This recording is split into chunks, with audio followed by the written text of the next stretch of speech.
if you can't leave your business for more than an afternoon, it's not a business. You're just a contractor. I don't know who that was that told me that.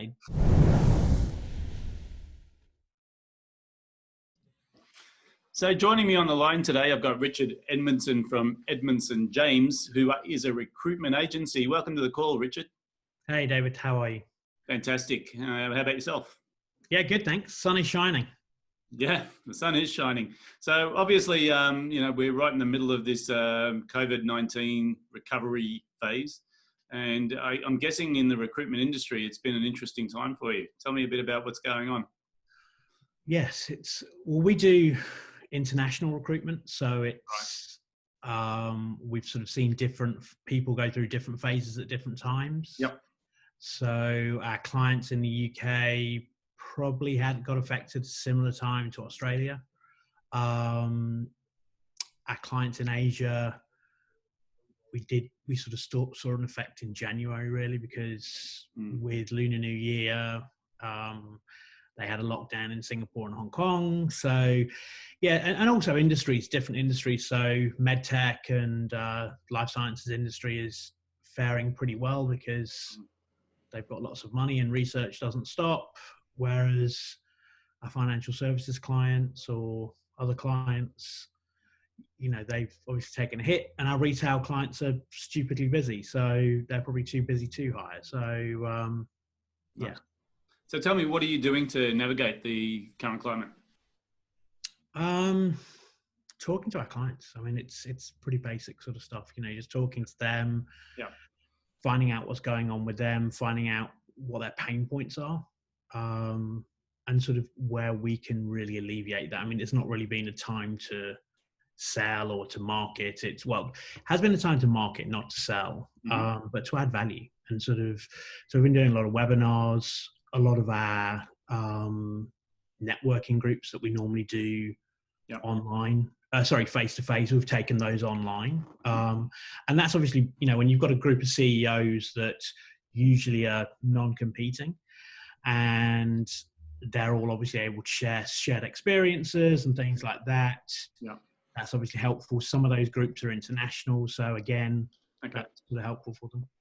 Okay. So you'd probably be using Zoom and Skype and those sorts of devices previously to this anyway. Yeah. I mean, Zoom, I love hearing how everybody's now, big fans of Zoom, but we've been using it for a while. Yeah. So tell me, what sort of opportunities do you see in the current environment?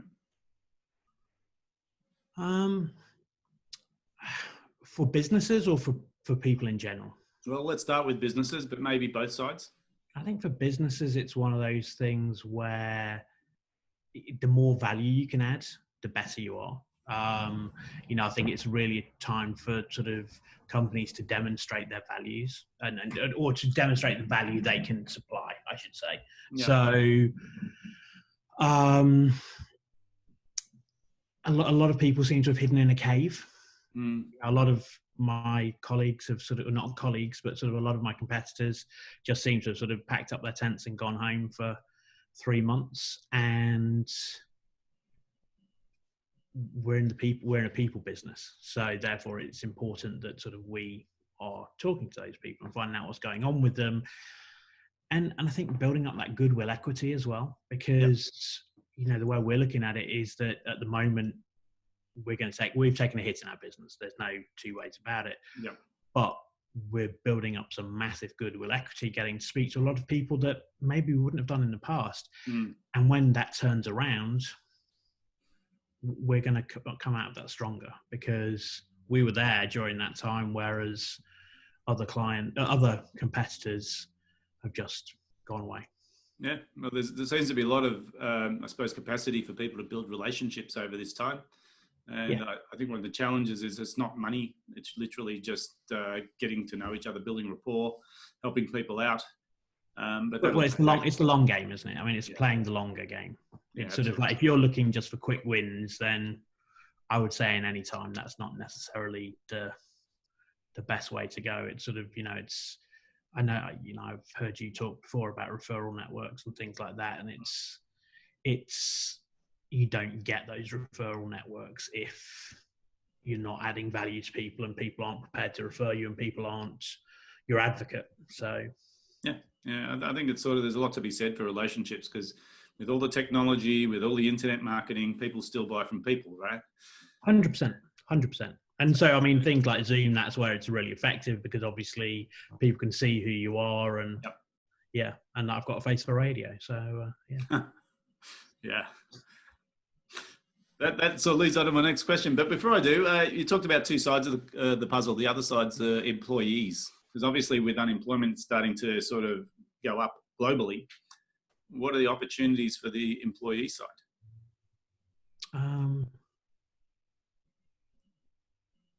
I mean, obviously, it's a good time for people to reevaluate their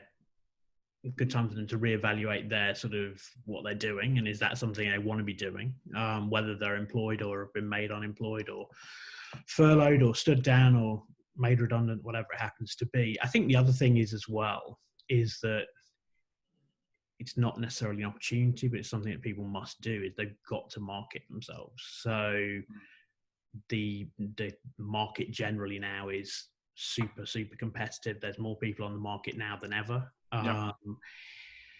You know, before a company may have had 15, 20 applicants.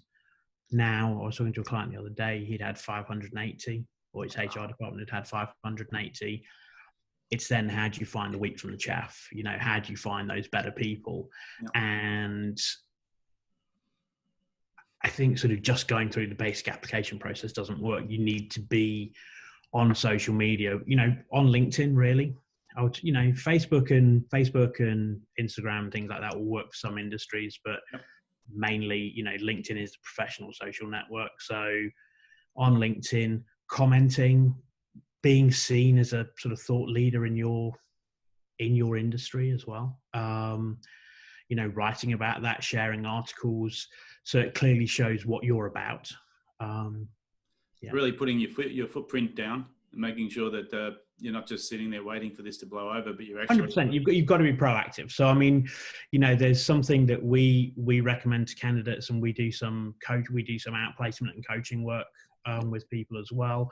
We call it 10-4-2. So you work out 10 companies that you'd like to work for. Yeah. You then what you then do is you then go and follow every director in that business. Right. So you're in, and then what you do on a daily basis is you like, and this has to be daily, it needs to be really consistent. You like 10 posts that those directors from that business or 10 people have put out. Mm-hmm. You comment on 4 and you share 2. Right. Because then, well, the reality is that, like, if I start sharing your stuff, the temptation is always to go click and you're going to check out who I am. And if your LinkedIn profile is singing who you are, and that now they're looking at you, you're now in their ecosystem, because then the more stuff you post, once they've looked at you, the algorithm will make sure that you're coming up on their newsfeed more. Gotcha. So really, it's not about sort of having a really good resume anymore, is it? It's more about sort of interacting, being a bit smarter about how you approach a company. Yeah. Well, I mean, look, okay, so to give another example, it's a very different example, but in the UK, I used to run,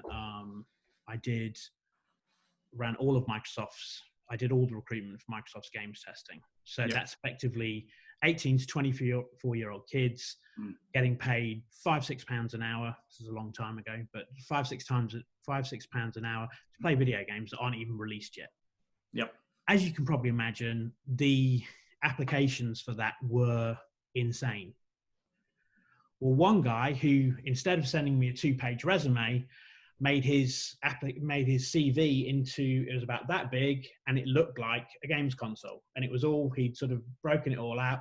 Nice. I was like, well, I'm going to pick that one up, and he got a job with us. He then ended up working in that studio. He then won a BAFTA. So you know, it took 12 years, but sort of nevertheless, you know, that it works. You know, you've got to make yourself stand out, and I think that's in any market, but I think now that's particularly important. Yeah, and I suppose when people have got this time and they've also got necessity because of the competitive nature of what's happening right now, those people that are creative can stand out where everyone else is really just standing in the social security queue.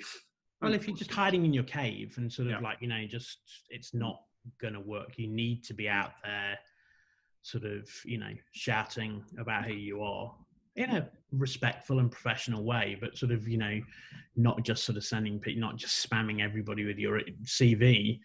Yeah.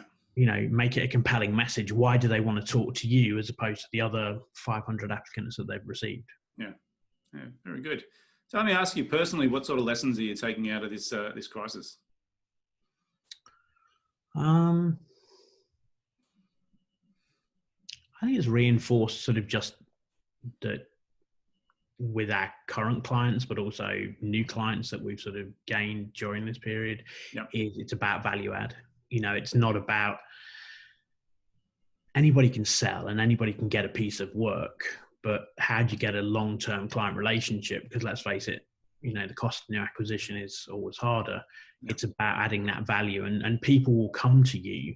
If you want inbound work, if you not and from referrals as well, of course, and from people advocating for you. But if you want inbound work, you need to be adding value to people. And we've actually had 2 jobs this week, and we've actually taken on 5 outplacement pieces of work for 2 different clients. Mm-hmm. None of which we'd worked with before, neither of which we'd worked with before. Interesting. And that's all based on stuff that we've been sending out. Yeah, fantastic. So let me ask you a big question. The best piece of business advice you've ever received?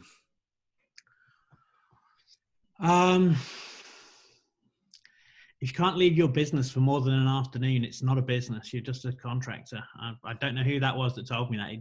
It sounds like it was you, actually. I think. Sort of like sounds like something. It's a good piece of advice. I mean, you don't have a business without, are you just self-employed or have you got a business? There's a big difference. Yeah. I think keep your costs low as well. That's something that we've been very fortunate. We had some flexibility around sort of our offices and sort of some other things, and some of our staff are contractors. So, keep your costs low. Don't get fancy. Yeah. Yeah. Great. Let me ask you your favorite book. At the moment, the best one I've read recently, Atomic Habits. Atomic Habits. Yeah, by a guy called James Clear. Okay. So give me an insight. What sort of things does that book talk about? Well, lots of people sort of bang on about goals and things like that. And his view is it's not about having lofty goals. It's about having a good system of habits that, if you do every day, if you make 10 sales calls every day, or you make a piece of content or whatever it happens to be, that, that will compound, and that's going to give you, it's going to give you those goals. You've got to reverse engineer what you need, but yeah. Okay. So it's more about the habits than it is about setting the goals. About systems of habits, as opposed to setting lofty goals that, you have no plan as how to achieve. Yeah. Fantastic.